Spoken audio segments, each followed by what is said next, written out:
only small states like the Kingdom of Mysore stood in Britain's way. Mysore's leader was a man named H.T.Sultan, but he wasn't a Mughal. H.T.Sultan is seen as one of the most successful and enlightened rulers of India, and certainly one of the most successful in trying to hold back the British. He was, and his father before him, the major barrier to the extension of British interests in southern India.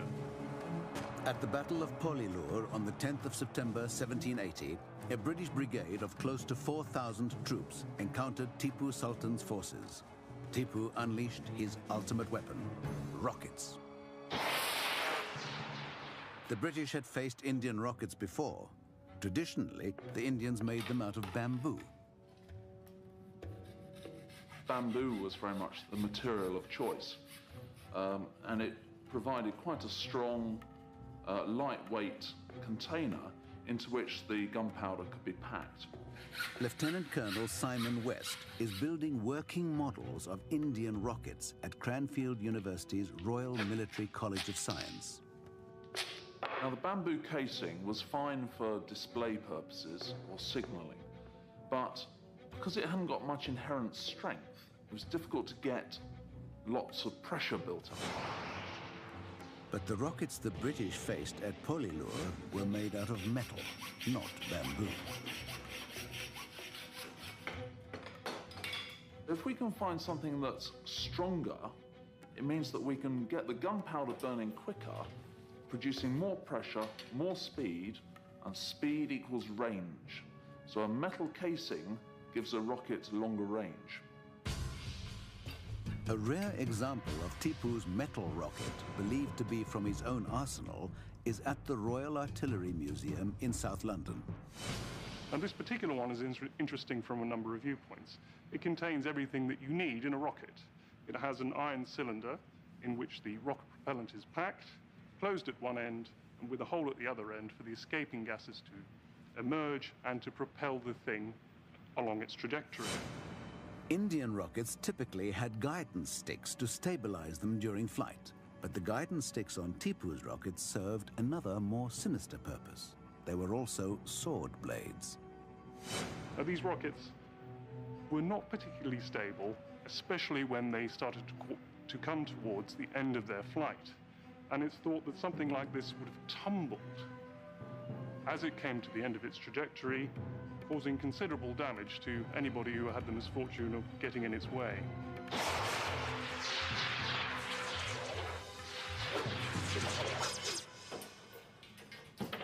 Indian rockets were famous for veering off in all directions, but accuracy wasn't necessary for them to be effective. When it comes to trying to defeat an enemy, it's not necessarily just the casualties and death and destruction that you're trying to create. An enemy will just as easily be defeated by being frightened and losing the will to win. West is going to test his replicas of the bamboo and metal rockets at a nearby military firing range.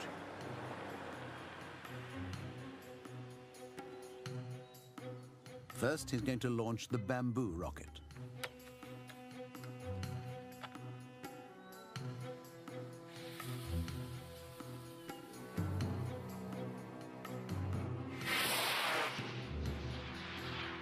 Well, the bamboo rocket went really quite well, but it was impossible for me to pack in enough powder to really get a good burn and get some long range.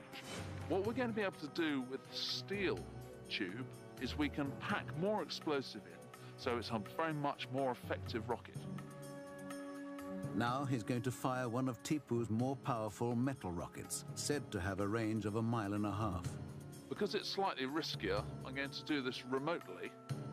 So I'm going to wire it up now, and we'll fire it and see what happens. For multiple launching, Tipu created his own rocket organ, capable of launching 5 to 10 rockets at once. It's standby.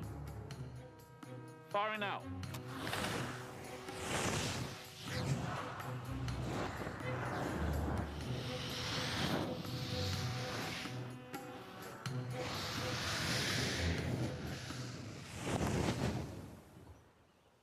If it's all right with you, I'm going to have another go.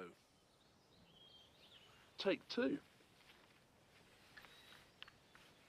Firing now.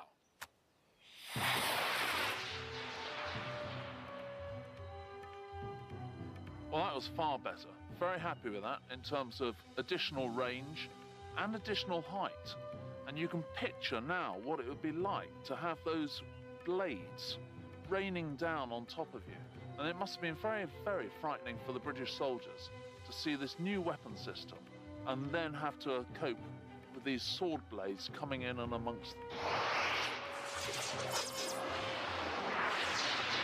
The British encountered these new metal rockets for the first time at the Battle of Polilur in 1780. Tipu's rockets set fire to a British ammunition cart, which contributed to the defeat and surrender of the brigade. Tipu had masses of rocket men, perhaps 6,000 in his army, who would deploy their rockets en masse and fire them in enormous volleys at the enemy, and was an extremely dangerous thing for the enemy, as one can imagine. Tipu Sultan's forces held out against the British for over 20 years. In 1799, after a series of setbacks, there was a decisive battle at Seringapatam. Tipu unleashed his rockets.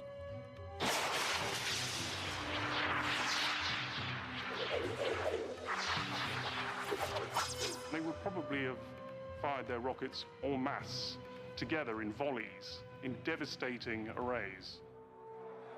But Tipu's massive rocket bombardment wasn't enough, and he lost the battle. British domination of India was now complete. India's rocket technology, however, would live on. The British copied the design and used it against the American army in the War of 1812. One such attack made a powerful impression on a young American soldier named Francis Scott Key. When he wrote the Star-Spangled Banner, his words, "The rocket's red glare," would forever immortalize India's super weapon.